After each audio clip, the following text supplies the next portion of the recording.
नमस्कार, अपना प्रदेश उत्तर प्रदेश उत्तराखंड देख रहे हैं आप। मैं हूं आपके साथ पूजा मोहन पांडे। बुलेटिन की शुरुआत करेंगे कानपुर की सड़कों के साथ, क्योंकि अखिलेश यादव यहां पर रोड शो कर रहे हैं और अब से कुछ ही देर में प्रचार का पहिया भी थम जाएगा।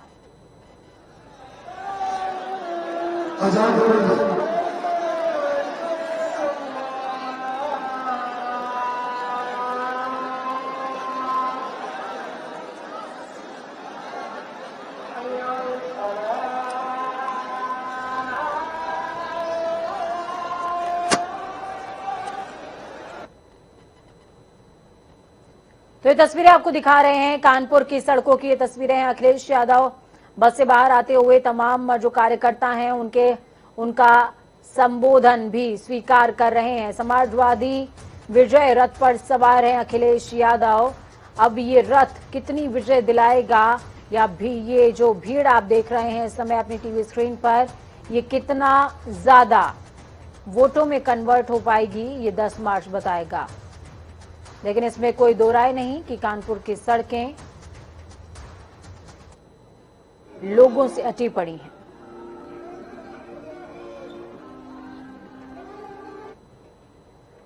यूपी विधानसभा चुनाव में तीसरे चरण के प्रचार के अंतिम दिन सपा ने अपनी ताकत झोंक दी है। सपा के राष्ट्रीय अध्यक्ष अखिलेश यादव भी कानपुर पहुंच गए और प्रत्याशियों के समर्थन में 3 विधानसभा क्षेत्रों में रोड शो कर रहे हैं। उनके आगमन पर सपाइयों ने गर्मजोशी से स्वागत किया। ऐसे विश्वविद्यालय में हेलीकॉप्टर से उतरने के बाद वो कैंट के मीरपुर क्षेत्र पहुंचे। इसके बाद कैंट विधानसभा के मीरपुर चौराहे पर अखिलेश यादव अपने रथ पर सवार हुए।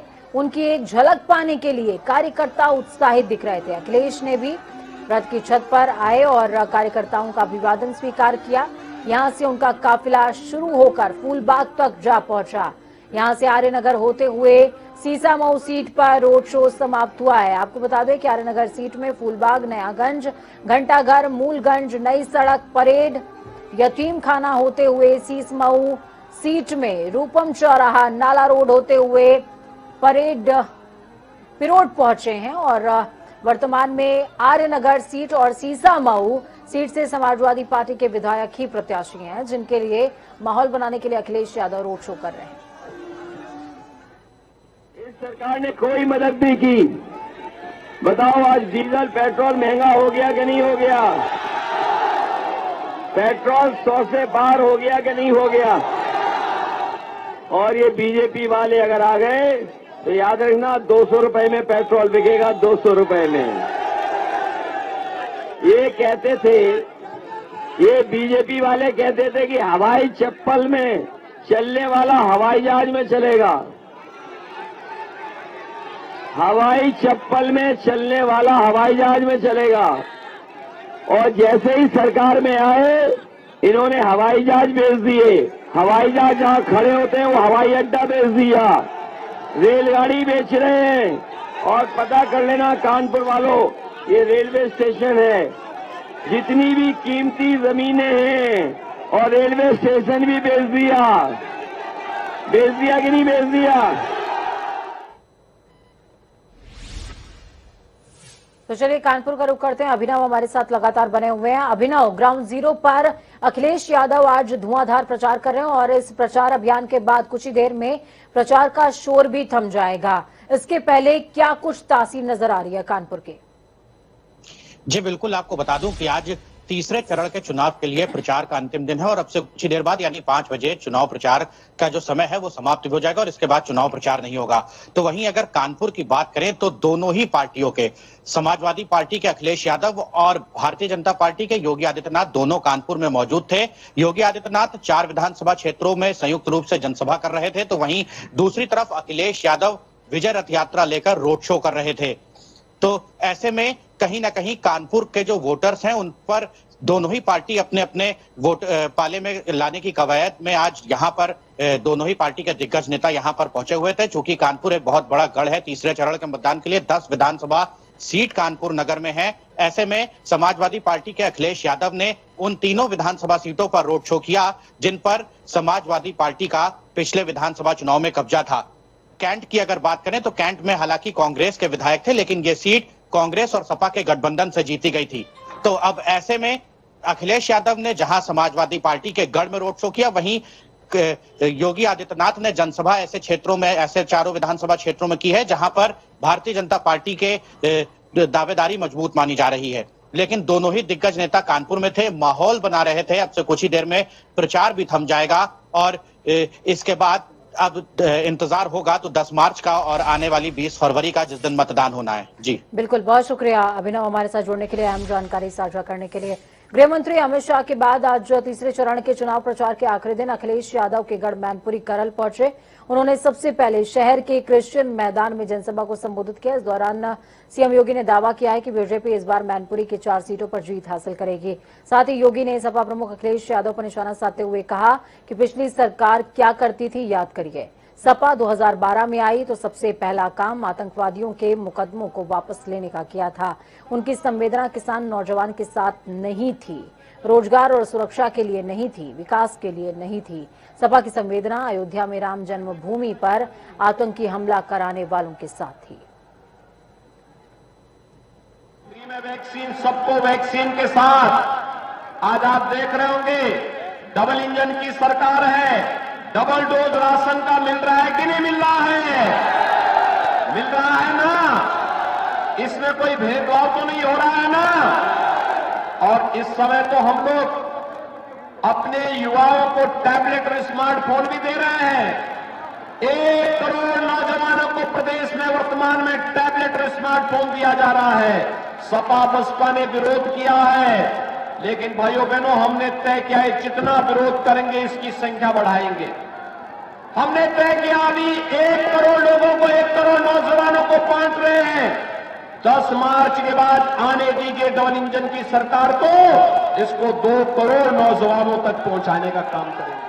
आपने ठाकुर जयवीर सिंह जी के कार्य को देखा है ना? बहुत अच्छे ढंग से इन्होंने जब भी जो दायित्व दिया निर्वहन किया और इनके द्वारा फिरोजाबाद में 5 के 5 सीटें भारतीय जनता पार्टी को जिताई जा रही हैं। इटावा में सभी सीटों पर भारतीय जनता पार्टी जीत रही है। तो मैनपुरी में भी 4 सीट पर भारतीय जनता पार्टी को जीतना चाहिए ना?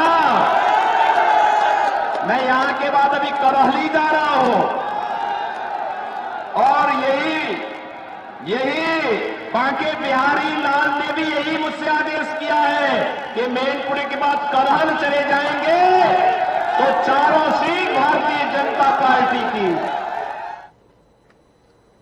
तो बाकी बिहारी सबके सपनों में भी आ रहे हैं और सबको आदेश भी दे रहे हैं, लेकिन जनता किसको जनादेश देगी ये 10 मार्च बताएगा।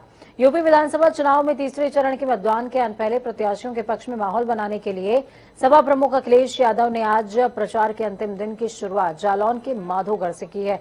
यहां पर आयोजित जनसभा में उन्होंने एक बार फिर नाम लिए बगैर बीजेपी सरकार और मुख्यमंत्री योगी आदित्यनाथ पर निशाना साधा। उन्होंने महंगाई, विकास और नोटबंदी पर भाजपा को घेरा और कहा कि पहले और दूसरे चरण के मतदान के रुझान के बाद गर्मी निकालने वाले बात कहने वाले ठंडे पड़ गए हैं। साथ ही कहा कि 5 साल में क्या मिला, बुंदेलखंड के लोगों के साथ धोखा हुआ है। जिस तरीके का पहले चरण में चुनाव हुआ है, मैं समझता हूं पहले चरण के लोग और पहले चरण का संदेश यहां भी पहुंच गया होगा कि पहले चरण से ही गठबंधन ने बढ़त बना ली है और दूसरे चरण का जो वोट पड़ा है उसके बाद तो गठबंधन ने अपना शतक लगा लिया है। ये चुनाव तीसरे चरण का है और मैं ये कह सकता हूं कि तीसरे और चौथे चरण के बाद जो मतदान होगा उसके बाद दूसरा शतक भी समाजवादी पार्टी और गठबंधन के जो लोग गर्मी निकालते फिर रहे हैं वो पहले चरण के बाद ही ठंडे पड़ गए, उनके समर्थक और नेता। और अभी मैं हमीरपुर आया था, झांसी के कार्यक्रम मैंने किए थे। अभी आपके बगल में कार्यक्रम करके गया हूं मैं, हमीरपुर, महोबा और झांसी। जो समर्थन मिला है उसके बाद तो भारतीय जनता पार्टी के नेता कार्यकर्ता शून्य पड़ चुके हैं। मैं कह के जा रहा हूं, ये तीसरे चरण में भारतीय जनता पार्टी के शून्य होने जा रही है।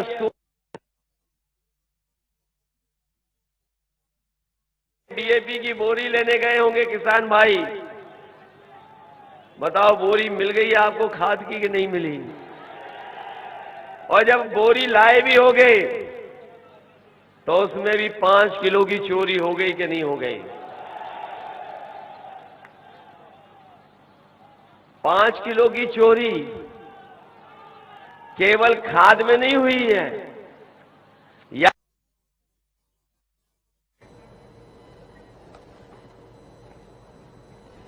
तो वहीं जालौन में पूर्व मंत्री बाबू सिंह कुशवाहा के प्रत्याशी के समर्थन में माधवगढ़ विधानसभा में एआईएमआईएम के राष्ट्रीय अध्यक्ष असदुद्दीन ओवैसी पहुंचे। वहीं इस दौरान सभा को संबोधित करते हुए सपा और भाजपा पर जमकर बरसे। उन्होंने कहा, मैंने सर्वे कराया हुआ है, उत्तर प्रदेश में सबसे ज्यादा कम पढ़े लिखे लोग अल्पसंख्यक समाज के मुसलमान हैं, सबसे ज्यादा गरीब और बेरोजगार बीसी समाज के लोग हैं। भाजपा का सबका साथ सबका विकास का नारा झूठा है। साथ ही ओवैसी ने कहा कि मोदी और योगी लंबी लंबी छोड़ते हैं और अब सबको उन्हें छोड़ना होगा।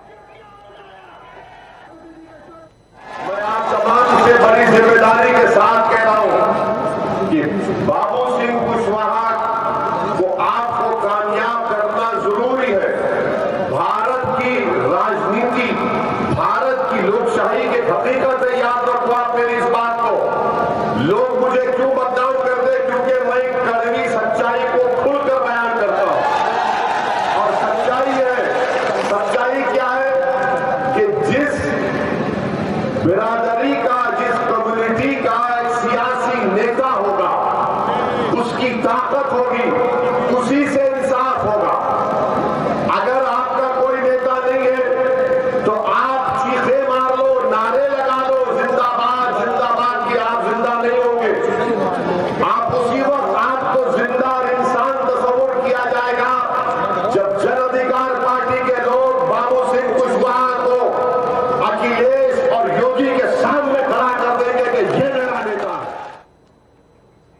सूबे का राजनीतिक पारा हाई है, आरोप प्रत्यारोप की लड़ाई है। अगर यूपी का चुनाव जारी हो और बात वर्तमान को छोड़कर इतिहास की ना हो तो ये संभव ही नहीं है। बात करेंगे राम की नगरी अयोध्या की। बीजेपी राष्ट्रीय अध्यक्ष जेपी नड्डा ने आज अयोध्या का दौरा किया।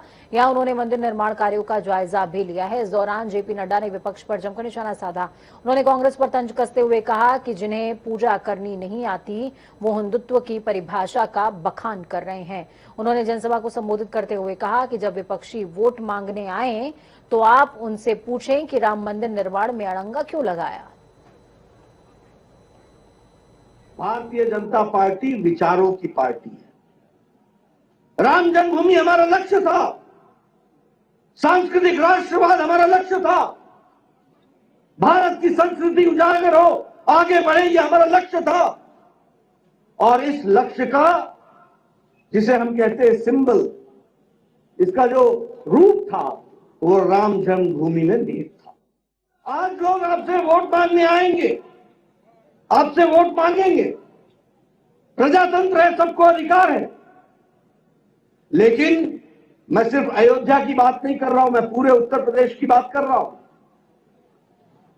जब वोट मांगने कोई आए तो उनसे जरूर पूछना कि आप किस मुंह से वोट मांगने आए हैं। आप ही थे ना, आपकी सरकार थी ना जिन्होंने राम भक्तों पर गोलियां चलाई थी। आजकल मुझे कांग्रेसियों पर भी बड़ी हंसी आती है। ये नेता जिनको आचमन करने नहीं आता, जिनको चरणामृत देने नहीं आता, वो आजकल चंदन लगा करके भाषण दे रहे हैं। ये सिखाया है तो भारतीय जनता पार्टी ने सिखाया है, इस बात को भी समझना चाहिए। तो खबरों में आगे बढ़ेंगे, बात देवभूमि की करेंगे। उत्तराखंड में बीती 14 फरवरी को एक ही चरण में मतदान संपन्न हुए। इसके बाद अब राज्य के पूर्व मुख्यमंत्री Harish Rawat electronic voting machine यानी कि ईवीएम से छेड़छाड़ की आशंका जता रहे हैं। उनका साफ तौर पर कहना है कि उत्तराखंड में ये कोई नई बात नहीं है, ईवीएम बदलने की घटना को अंजाम दिया जा सकता है। हरीश रावत का कहना है कि उन्हें ऐसे इनपुट भी मिल रहे हैं, इसलिए पहले से ही कांग्रेस ईवीएम पर अपनी नजर बनाए रखेगी। वहीं कांग्रेस प्रदेश अध्यक्ष गणेश गोंदियाल ने अपने सभी जिलाध्यक्षों को स्ट्रांग रूम के बाहर कड़ी निगरानी रखने के निर्देश जारी किए हैं। हरीश रावत ने पोस्टल बैलेट पर भी सवाल उठाए। कांग्रेस नेता पोस्टल बैलेट को फाड़ने की भी आशंका जता रहे हैं। यही नहीं, उनका यह भी कहना है कि पोस्टल बैलेट को बदला भी जा सकता है। यूपी में और उत्तराखंड में जिस तरीके के स्टेक्स हैं भाजपा के और जो स्थिति है चुनाव में वो निश्चित पराजय में है, तो ऐसी हालत में लोग कहते हैं, वो खुद ही कहते हैं जब वो हैं तो सब कुछ मुमकिन है। तो ये भी तो मुमकिन है कि ईवीएम के साथ छेड़छाड़ हो जाए और ये भी मुमकिन है कि ईवीएम बदल दी जाए। ये पूरी पुख्ता शंकाओं और सूचनाओं के आधार पर कहा है। सब लोग डरे हुए हैं। हम प्रशासन तंत्र से अपेक्षा करते हैं कि वो निष्पक्ष अंपायर की भूमिका में रहे। अब के जो है सिंपल लिफाफे से भेज दिए जा रहे हैं और जो मतपत्र है उसमें खाली टिक कर रखा है, तो और अलग है वो मतपत्र, वो बदला भी जा सकता है और हो सकता है पूरा फाड़ दिया जाए, साधारण ढंग से भेजा जा रहा है। तो चीजें संदेह पैदा कर। तो योगेश हमारे साथ फोन लाइन पर जुड़े हुए हैं। योगेश, हल्द्वानी में हरीश रावत लगातार मौजूद हैं और ग्राउंड पर थाह लेने की भी वो लगातार कोशिश करते नजर आए हैं। क्या ये थाह बेथाह हो गई है क्या कि ईवीएम पर दोष डालने की जरूरत पड़ गई? देखिए, साफ तौर से पूरे जिस तरह से पहले प्रदेश अध्यक्ष गणेश गोंदियाल का बयान आया था कि हमारे जिलाध्यक्ष है, इसके अलावा कार्यकर्ता है, वो ईवीएम की जहां रखी गई है स्ट्रांग रूम उसके बाहर निगरानी कर रहे हैं। उसके बाद अब हरीश रावत का एक बड़ा बयान सामने आ सकता है जहां वो कहते हैं कि ईवीएम से छेड़छाड़ की हमें आशंका है। इसके अलावा कुछ ऐसे इनपुट मिले हैं कि ईवीएम को बदला भी जा सकता है। तो कहीं ना कहीं एक गंभीर आरोप यहाँ पर हरीश रावत लगाते हुए दिखे। इसके साथ ही पोस्टल बैलेट पर भी उन्होंने सवाल उठाए कि पोस्टल बैलेट पहले बक्सों से जाता था, इस बार वो सामान्य तरीके से लिफाफे में गया और वो लिफाफा सील्ड भी नहीं है। तो कहीं ना कहीं इस तरह की आशंका कांग्रेस अधिक से जताने लगी है, जिससे संज्ञान अब देखना होगा कि कहीं ना कहीं चुनाव आयोग लेता है या नहीं। ठीक है योगेश, आप हमारे साथ बने रहिए, अगली खबर पर आपकी जरूरत हमें होगी। तो वहीं इसके साथ ही कांग्रेस प्रदेश संगठन महासचिव मथुरा दत्त जोशी ने कहा कि चुनाव संपन्न होने के साथ ही ईवीएम को लेकर बीजेपी कोई गड़बड़ी न करे, इसको लेकर कांग्रेस के प्रत्याशियों और पदाधिकारियों को जिम्मेदारी सौंपी गई है। उन्होंने बीजेपी पर आरोप लगाते हुए कहा कि बीजेपी सरकार सत्ता पाने के लिए ईवीएम में भी छेड़छाड़ कर सकती है, जिसको लेकर कांग्रेस पूरी तरीके से सतर्क है और पदाधिकारियों को ये अहम जिम्मेदारी सौंपी गई है। हम लोगों ने निश्चित रूप से अध्यक्ष जी ने ये निर्देश जारी किए हैं और जिला अध्यक्षों को भी निर्देश जारी किए हैं और उम्मीदवारों को भी इस बारे में कहा है, क्योंकि भाजपा कुछ भी कर सकती है, इसलिए ईवीएम की निगरानी करना जरूरी है। क्योंकि लंबा समय है और कम से कम कार्यकर्ता वहां निगरानी में रखें, उसके ऊपर निगरानी रखें, क्योंकि भारतीय जनता पार्टी का आज तक का इतिहास संदिग्ध इतिहास रहा है। तो हमने पहले भी कहा हमारे कार्यकर्ता वहां रहेंगे और इस संबंध में हमने जिला अध्यक्षों को और पार्टी के जो हमारे उम्मीदवार हैं उनको भी आवश्यक निर्देश भेज दिए गए। ठीक है, योगेश हमारे साथ लगातार जुड़े हुए हैं। योगेश, ये समझना चाहेंगे क्या प्रशासन को अभी तक किसी तरह की कोई शिकायत की गई है या उनकी तरफ से कोई एक्शन लिया गया है क्या? देखिए, साफ तौर से कांग्रेस संगठन तो इस पर हमलावर हो रहा है, लेकिन चुनाव आयोग प्रशासन से इस तरह की कोई शिकायत नहीं की गई। केवल आशंका अभी तक जताई जा रही है कि ईवीएम को बदला जा सकता है या पोस्टल बैलेट से जो भेजे गए हैं सरकारी कर्मचारियों के वोट के लिए, उसमें कहीं ना कहीं गड़बड़ी की आशंका जताई है, लेकिन प्रशासन को अभी तक नहीं भेजा गया। इसके अलावा जिलाध्यक्ष जो कांग्रेस के प्रत्याशी है उनको कहीं ना कहीं पूरी तरीके से निगरानी और मॉनिटरिंग रखने के निर्देश कांग्रेस संगठन से दिए हैं। तो इससे साफ तौर से ये भी लग रहा है कि अभी से ईवीएम की जो गड़बड़ी की आशंका कांग्रेस जताने लगी है, उनका कहना है कि उत्तर प्रदेश और उत्तराखंड में जिस तरह से भाजपा को हार दिख रही है, वो किसी भी तरह के कोई भी कारनामा कर सकते हैं। ठीक है, बहुत शुक्रिया योगेश हमारे साथ जुड़ने के लिए, हम जानकारी साझा करने के लिए। उत्तराखंड विधानसभा चुनाव संपन्न होने के साथ ही अब उत्तराखंड की सियासत में लगातार आरोप प्रत्यारोप का दौर जारी है। जहां एक तरफ पूर्व मुख्यमंत्री हरीश रावत कांग्रेस सरकार बनने के बाद खुद को मुख्यमंत्री का दावेदार बता रहे हैं, वहीं दूसरी ओर बीजेपी के नेता कांग्रेस पर कटाक्ष करते हुए नजर भी आ रहे हैं। प्रदेश प्रवक्ता रविंद्र जुगन ने कहा कि अभी चुनाव परिणाम आने बाकी हैं, ऐसे में कांग्रेस नेताओं का ये बयान हास्यास्पद है और हरीश रावत ऐसे बयान लगातार देते हुए आए हैं। उन्होंने कहा कि हरीश रावत केंद्र सरकार में भी मंत्री रहे हैं और कई ऊंचे पदों पर उन्होंने काम किया है। लेकिन उनके इस बयान से कहीं ना कहीं ये प्रतीत होता है कि वो स्वार्थी हो चुके हैं। और वहीं दूसरी ओर कांग्रेस प्रवक्ता गरिमा दसोनी ने कहा कि मुख्यमंत्री का सपना देखना हर व्यक्ति का अधिकार है और कांग्रेसी भी ऐसा ही कर रहे हैं। तो वक्त यहाँ पर छोटे से ब्रेक का। ब्रेक के उस पार खबरों का सफर लगातार जारी रहेगा। बने रहिए जनता टीवी के साथ, क्योंकि हमें आपकी ताकत। अपना और अपनों का बहुत ख्याल रखें। नमस्कार।